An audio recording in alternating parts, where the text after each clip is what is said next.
Hey, yeah, I'm Jeremy, and this is Rachael DeCruz. We're partners in life and working on some creative project. We're really excited to be here talking with you. Yeah, that's good. So tell us a little bit more. Just give us a little overview about the Panola Project. You want to go for that? Sure. Yeah. So the Panola Project is a short film that follows the work of Dorothy Oliver in her community in Panola, Alabama, where she's working tirelessly to ensure that her full community is vaccinated and has all of the information that they need to be able to get vaccinated. And so the film chronicles her journey, and through her incredible efforts, she was able to get 99% of her community vaccinated in a state with one of the lowest vaccination rates in the country. Very good. Definitely a story that needs to be told.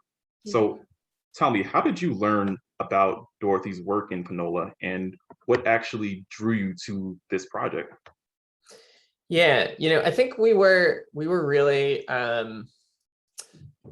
we all know it's been a rough few years. It's just been one thing after another, and we were living in Alabama at the time.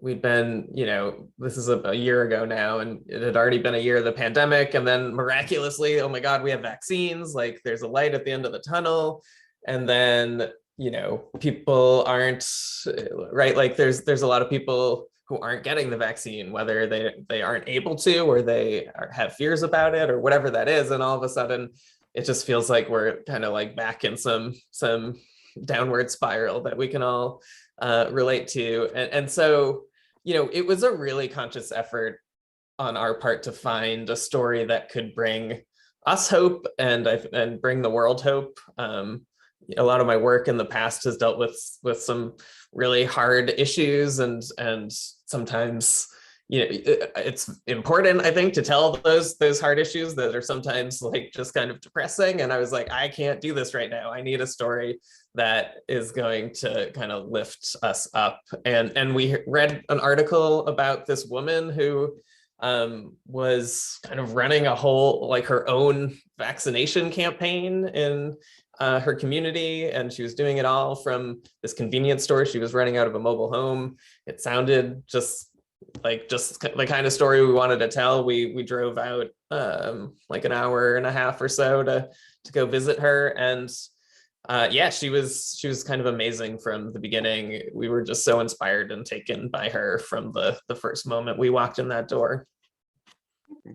Good. So tell me more about your experience working with Dorothy. What kind of insights did she give you into the community and her initiative to get everybody vaccinated?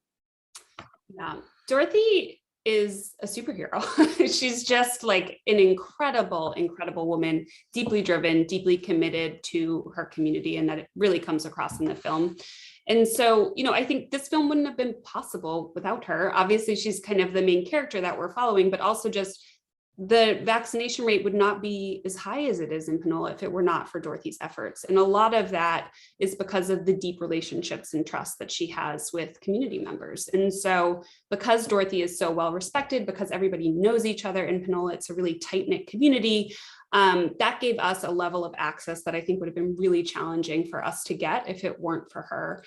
And I was, throughout the whole time that we worked with Dorothy, continued to just be amazed at her persistence and her ability to just be like, we're just going to keep going until we get every single person in this community vaccinated. And even when we had some, hard conversations or conversations that maybe didn't go as she expected or as we hoped, it really felt like she just was like, okay, I'm just going to dust myself off. I'm going to go get some sleep. We're going to wake up tomorrow. We're going to try again. So that spirit was really, for me personally, was something that I feel like I took away from the work with her.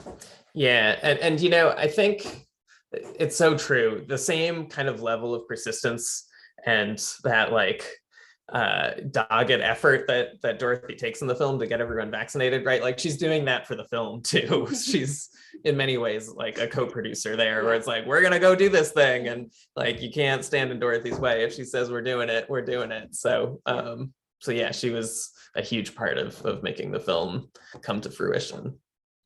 Yeah. So when you started working and researching on this project, when did you have a strategy in place, I should say, to make this film? And when did you know that you actually had a story to tell here? It's a great question. I think we've got some longer term projects that we're working on, we're super excited about, but it takes time, it takes resources. We're applying for grants, we're trying to get partnerships and support and doing pitches and all that stuff. And it takes so much time. And meanwhile, there's a pandemic that makes traveling difficult and makes literally doing anything, like beyond getting up out of bed, and even getting up out of bed, it makes that difficult too. And so I think we're just really into this idea of like, what's a film we can tell right now? We don't have to ask anybody else's permission. Nobody else needs to like come on board at this point. Like, we've got a camera, we've got the two of us, let's go do something. And this was a very different process than a lot of the other projects I've worked on, where, I think we would keep brainstorming, what do we need to tell this story? But there was way less of that planning stage than I'm used to. There was way less of that gestation phase that you have to do as you're pitching it to other people. And it was way more of kind of an organic process of just like, let's go and see what happens. And then things just kind of kept feeling like they were falling into place. And we're like, oh, when was it our first day filming when she kind of drives up on LaDenzel's lawn and he's hesitant to get the vaccine. And Dorothy has this amazing, 45-minute conversation with him. And by the end of it, convinces him like to sign up and get the shot. I mean, it was incredible to see that. We're like, oh, okay, maybe we've got something here. And then, I don't want to give too much away from the film, but we show up on vaccine day. She managed to get a vaccine clinic to show up in Panola, Alabama. It's a super rural community. And otherwise it's 40 miles away to the closest place to get a shot. And a lot of people don't have cars. So it was like this huge deal that she was bringing clinics to Panola, Alabama. So we're filming that day. And then, this drama happens where, it's unclear if who's going to show up that day. And I think after that, right, there were moments where like, oh God, this is really not going to work. We're feeling as stressed as I think, hopefully that comes across in the film as well. But in the end, at the end of filming that day, we're like, oh, we actually have kind of a full arc for a short film here. So it was a really interesting experience to just be open to whatever the world would bring us. Yeah, very interesting. Honestly, when I was watching the film myself, I thought it was really cool how it opened with a shot of people riding horses. So just speaking to the aspect of it being a small town, from the moment it opens the film, you kind of already get the sense of it being like this really isolated community because, it's 2022, people don't ride horses to go to the convenience store. But most of the US is made up of these small and rural communities. So how would you say this documentary brings focus to the ongoing push to vaccinate people across the country in communities like Panola? Yeah, well, I think it highlights for us, one of the things that was really important for us to emphasize throughout the arc of the film is just the structural barriers in place for Panola residents in terms of being able to get the vaccine, right? Jeremy mentioned the nearest hospital is almost 40 miles away. A lot of people didn't have cars. They didn't have access to internet to be able to sign up online to get the shots. They didn't even know when the shots were available. So there were a whole host of barriers that, aren't unique to Panola, are very much kind of embedded in the fabric of rural America. And I would say even more so in rural Black communities, right? So I think for us, we were really just wanting to be able to show that so that we can also, alongside all of those challenges, also show the ways that Dorothy and Ms. Jackson were really stepping in to fill the gaps, right? From a lack of investment by the government. And we see that all the time across the country, the ways that Black women are just stepping up each and every day to protect and care for their communities. And so we wanted to be able to share that story of hope while also opening people's eyes a bit to the realities that people are facing in rural communities.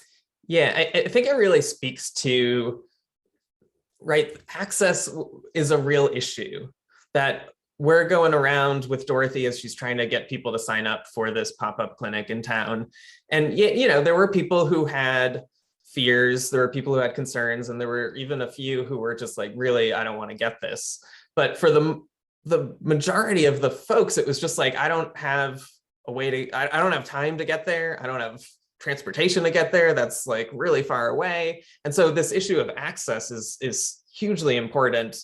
And then meanwhile, we've got solutions all around us, in the Dorothys and Miss Jacksons in communities across the country who are doing this work, right, out of love for their own community. And imagine what they could do with proper support, with proper resources. Like that would be incredible. And if we're looking for hope and we're looking for a way out of this, then I think that's a good place to look. Yeah, love for the community definitely goes a long way. And on a similar note, you guys spoke about how you did live in Alabama for a time, correct? Mm-hmm. In Alabama, along with many other states in what is known as the Deep South, they often rank very low when it comes to many different health metrics. Mm-hmm. So when you were living in Alabama, what sense did you get of why your state, that state, and other states in the South were falling behind in many health aspects, especially as it pertains to the ongoing COVID pandemic? That's a big question. I think so let's take Panola, for example, right? It's so rural. When you think about it's like we talked about the hospital being really far away. So even people being able to get and access care when they're sick, when they need to go to the doctor is kind of this whole ordeal. We think about people's ability to access healthy food that's close by, right? And that's a challenge too for rural communities. So there's all of these ways that institutional and structural racism are shaping the lives of so many people across our country. And those barriers tend to be invisibilized, right? There's a concerted effort when we're talking about racism to really focus the conversation on individual acts of racism instead of talking about the ways that racist policies are shaping outcomes for people. Yeah, and I do think too, obviously misinformation is a huge issue, and the way to combat that is not to get on Twitter and yell at people. Even though we might want to. Shockingly, that doesn't seem to move the needle too much. But we can learn from somebody like Dorothy, who listens to people, right? She already has this deep relationship with folks. That's key, right? As our communities and our relationships with people in real space fray more and more, we lose that. But here's the power that exists, when we do have that strong sense of community. She would be able to just have these really intense conversations, and she would take people's questions seriously, and she would find out information and be like, I'll get back to you on this. I'll find out somebody who has the answer for you for this if I don't know it.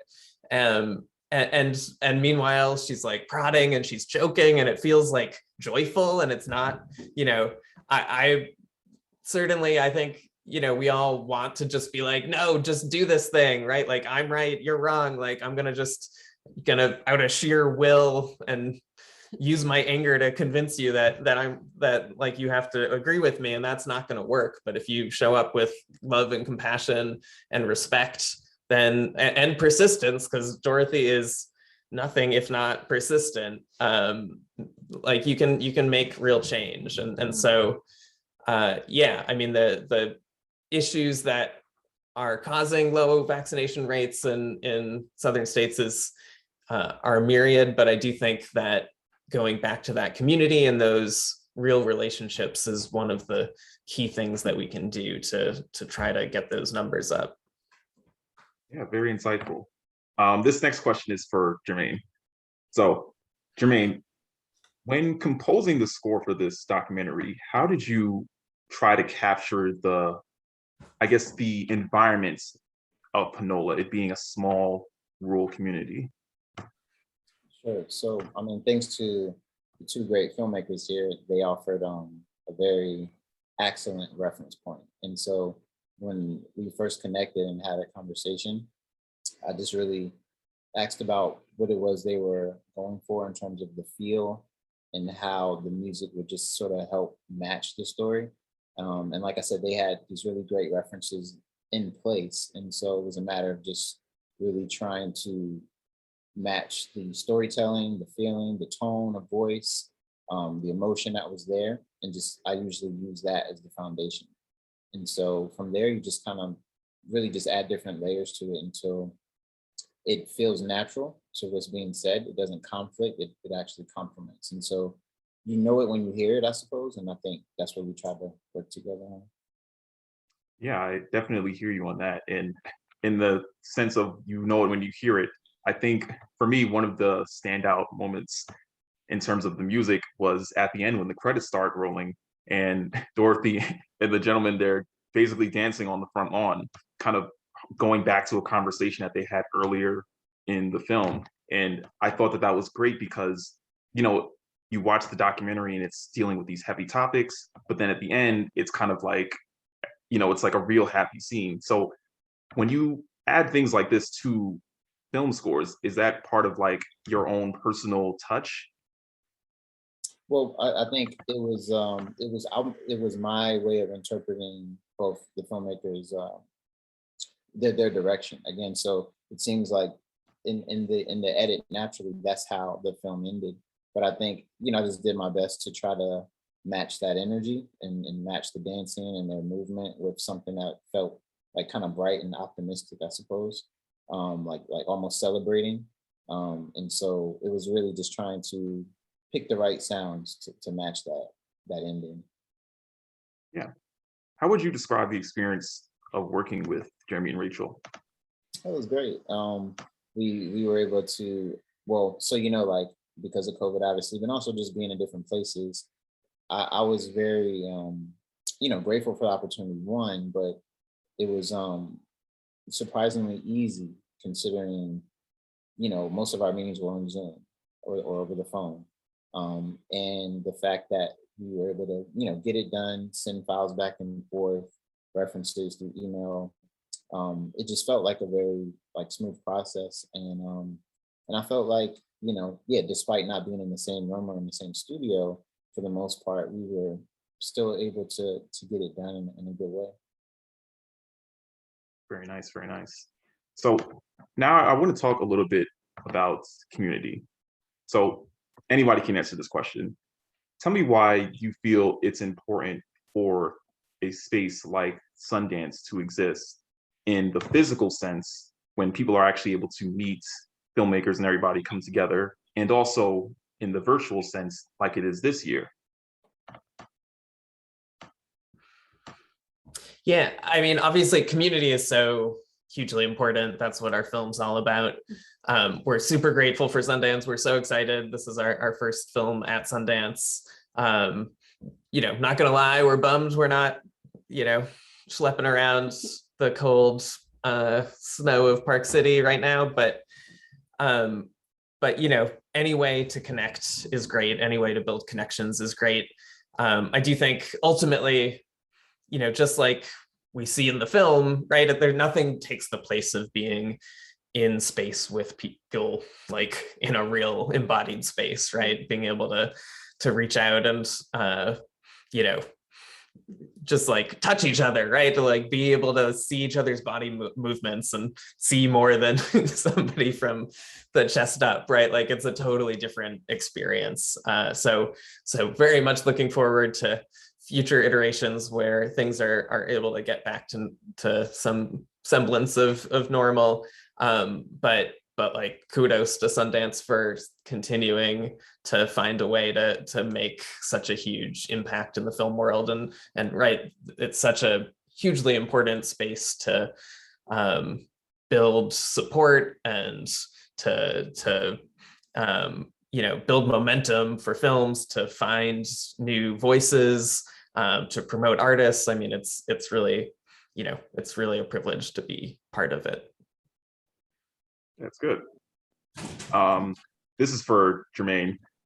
So Sundance obviously has more components to it than just like the film aspect, music being one of them.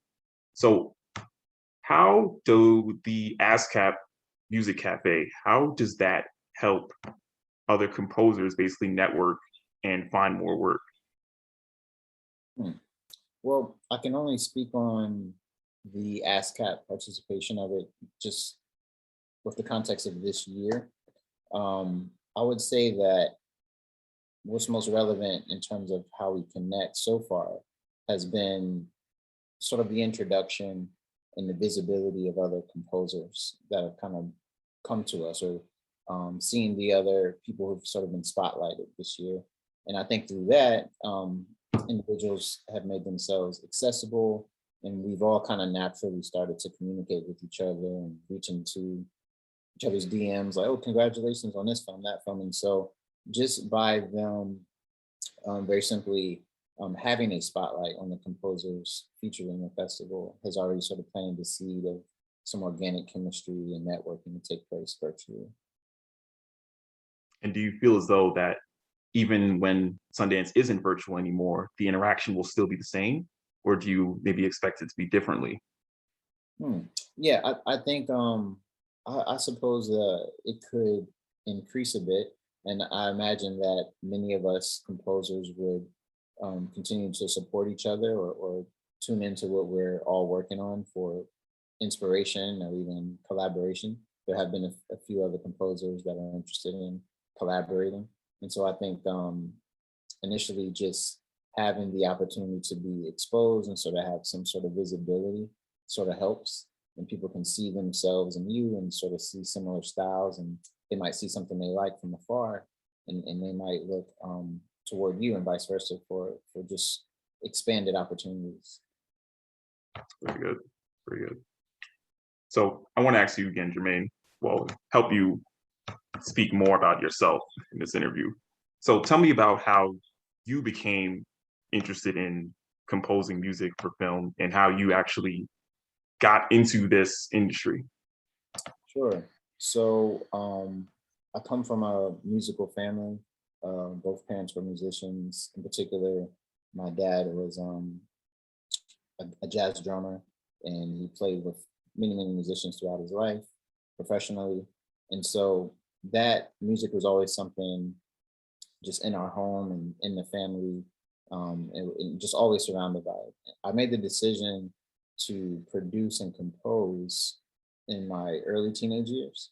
And I always wanted to pursue, I guess you can say, television, commercial opportunities, even from the beginning. And so how it all started is kind of funny, because this was the VHS DVD era, and there was a time where you had to press pause at the end to copy, or at least this was my method, was copying down the name of the music supervisors and the production companies, like literally writing it all out. But shockingly, that actually led to like the first placement many years ago. But it was a matter of really just that old school sort of cold calling approach. So that was my introduction, as well as my older brother who composes, introduction into just getting our music out there, like the CDs, Sharpie, mailing all out all over the place. But fast forward, I've continued to produce for many recording artists, other musicians, on their albums and compilations and so forth. And so, yeah, I just try to stay diverse in my work, and I try to work with as many types of people as I can. Very good, very good. So now I want to pivot back to Jeremy and Rachel. Similar question. How did you guys get into the film industry? What inspired you to become filmmakers? I can go first. So this is my first film. I'd never made a film before. I've always been, my background is in sort of racial justice organizing work, and I've always been really interested in communications work and storytelling as well. So that's kind of been a part of my career. And I started dating a documentary filmmaker. And I think film has always felt like a really natural medium for me to be able to both share complex stories and also get to a level of depth and empathy and like connection in a way that's hard to in other formats. And so I've always been really interested in film, although I, didn't know much about the technical background. And so it was just when we were, starting to work on this project, and we have another feature-length film that we're working on as well, just the ability to kind of bring some of the skills and tools that I've learned both through organizing and kind of the importance of relationship building, but also from the storytelling parts of my work into a new field feels really exciting to me. Yeah, and I think I've been drawn to storytelling also from a really young age, like both of you guys too. It was like a few years ago that my father found this old like plastic cassette tape that I'd recorded with my great grandmother when I was like 7 years old. And so like I was doing an interview then, and you know, I had a like tiny squeaky voice, but clearly was like wicked excited about it from a young age. And that bug has just kind of never left me. You know, I don't know what I was thinking at that age, but then I wanted to be a writer. And then I don't know, I guess maybe there was an old video camera laying around at the house and I started playing with that, and I was like, oh, this is so fun. And you know, I also started getting really into politics and social justice issues, and the merging of that with film kind of led me down this documentary path. Jeremy, on your website, in your about page, I did look at it. It describes you as a filmmaker that explores race, class, and society's collective buried traumas. How did you, I guess, settle on this topic of, you know, films to direct, or was this like a gradual transition? Yeah, it's a great question that maybe could use many years of psychoanalysis or something. But I mean, honestly, it feels like our jobs as artists are kind of like twofold, right? On the one hand, we need to be really following our passion, and like that is at the gut level, right? Like for me, there's always been stories that grab a hold of me and won't let go, and I become obsessed with them, and I can't do anything but work on them. And you know, then after I had been making a bunch of films, you're able to kind of look at all these things that you're drawn to and be like, what is happening here? And I think that brings to the other important thing we need to do as artists and figure out, like, who are we? What have we experienced in our life that has kind of led us to where we are, and to the types of stories we want to tell, and the frame, the viewpoint from which we tell it. And you know, the first film that I was drawn to was along the US-Mexico border. It was about this kind of like homegrown vigilante movement that was organizing to keep migrants from coming into the country. And I don't know, right? Like, I don't know why I became obsessed with this issue, or I didn't know why. And it was literally like a few years ago when I re-listened to that tape that was with my great grandmother, who, you know, this is my first interview. I'm 7 years old. I'm young and impressionable. And she's telling me, you know, my family's Jewish, and she had escaped from Russia under the cover of night as a child. And she's talking about how she was afraid that there were like armed militias that, you know, she was afraid that if they heard them moving around, that they would find her and capture her and kill her. And, you know, obviously that's something that sunk into, right, like who I am from such a young age. And so being able to suddenly see that connection, I was like, oh, like, holy, like, of course, that's why I was drawn to this story.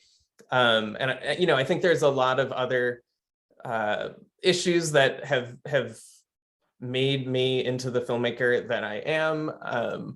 But like, ultimately it's about wanting to talk about these moments from our own past, from our country's past, that like we have to deal with if we want to find any way forward. Definitely. Rachel, your background in social justice, tell me how that affected your ideas as a filmmaker. Yeah, so I think whenever we're telling stories about race, it's complex and needs to be nuanced, and we need to be, as filmmakers, we need to be really intentional and thoughtful about what story it is we're telling and what story it is we're trying to tell, because otherwise, you know, stereotypes and people's bias just sink in, and it's like this self-perpetuating cycle. So I think for me, the biggest piece is always, and I talked about this a little bit, but it's like, what are the structural barriers? What are the institutional and structural barriers that we're trying to excavate for people, that we're trying to give people a window into that they might not notice otherwise, right? Because it feels like it's just happening, but it's actually by design, right? We've made a series of really intentional choices throughout our country's history that have led us exactly to this moment, and that have led us to the disparities that we see in our communities today. And so instead of, you know, trying to pretend that that's not true, how do we actually create a pathway for people to be able to understand that? And how do we share stories that allow us to explore that in ways that kind of connect with different subsets of the population, with different people in different ways? So I think the biggest thing for me is always this, like, it's both the intentionality, and then it's like, what is the structural story, what that's sort of operating maybe under the surface that we need to help bring to the surface for people to be able to see more clearly. Yeah, and that is the beauty of film, honestly, the way it can explore so many different diverse topics and communicate it to people in a way that is dynamic and exciting. So winding down here, I want you guys to speak on some of the future projects that you have in the works. Yeah, so I can talk first about the one that we're working on together, and then Jeremy has like 50 other projects that he's working on. But so the feature-length film that we're working on together, it's called 9. It follows Gerald Hankerson. He's a Black 52-year-old community leader who's really fighting to get his former cellmate out of prison, while also simultaneously working to pass legislation that would reinstate parole in Washington state. And I have known Gerald for over a decade. We're dear friends. We used to work together. And the story is really about the enduring bonds of friendship between Gerald and his kind of father figure, who's still currently in prison. And it's going to explore the ways in which their friendship and this relationship is actually giving them the power to push back against an overtly oppressive criminal justice system. So we're really excited about that project. We're sort of in the early stages in development and hope to have more to come soon. Yeah, and then, yeah, like Rachel said, I've got too many projects that are kind of all in those are mostly in those early stages. I'm working kind of along the theme we were talking about. I'm working on a film about an ex-white supremacist who's trying to come to terms with his violent past. He's kind of he's found a new identity as a traveling circus performer, but meanwhile, the film is really kind of exploring the differences between concealment and kind of covering up one's past and actually dealing with it, and what is kind of true transformation look like. I'm also working on a film that explores the long-term effects of the family separation policy at the border, which again ties back to my family's past and kind of my body of work. And yeah, also working on my first personal film with my brother, that for the first time, it's like looking at some of our own kind of unresolved past trauma that deals with mental illness through the frame of our shared love of horror films. So kind of all over the place, but excited for all of them. Yeah, definitely. A lot of good projects that you have in the works here. Definitely looking forward to seeing what comes out of them. So I have one last question here. This is for Jermaine, actually. So this is more of like a joke question, I guess you can call it. I want to know, how did you get the nickname Mainframe? At the time, Matrix 1 came out, and my older brother and I are like always into sci-fi, computerish type things. And I think it's a really quick line. I don't know if it's Morpheus or someone. They just say like something, it's in the mainframe. And it just stuck because Jermaine, Mainframe. And we were just always into like, just kind of like nerds, like urban nerds, and just like into this stuff. And so it's like, that's your name, Mainframe. So it came from my older brother, who goes by the name Outsource, and he produces like electronic music. So he's like, your Mainframe, I'm Outsource. That's really cool. Yeah. Rachel had never seen The Matrix, so we just did a marathon. So now she can get the reference. Well, it was definitely great having you guys, and the Panola Project is definitely a really inciting film, and it definitely gives a lot of great insight into the community in Alabama and also small and rural communities across the country. And I definitely think it speaks a lot to the feelings that people have about getting vaccinated, whether it is their reservations or holding out to it, or their ability to not even have access to vaccines. So this was definitely a great film that needed to be told, especially in 2022, where we're about to approach 2 years of dealing with this pandemic. And I want to thank you guys for putting this project out there and giving a voice to someone like Dorothy, who otherwise wouldn't have been able to share her story with the rest of the world. So thank you guys, definitely. Thank you so much. Yeah, thanks. This was a great conversation. Yes, and we loved having you.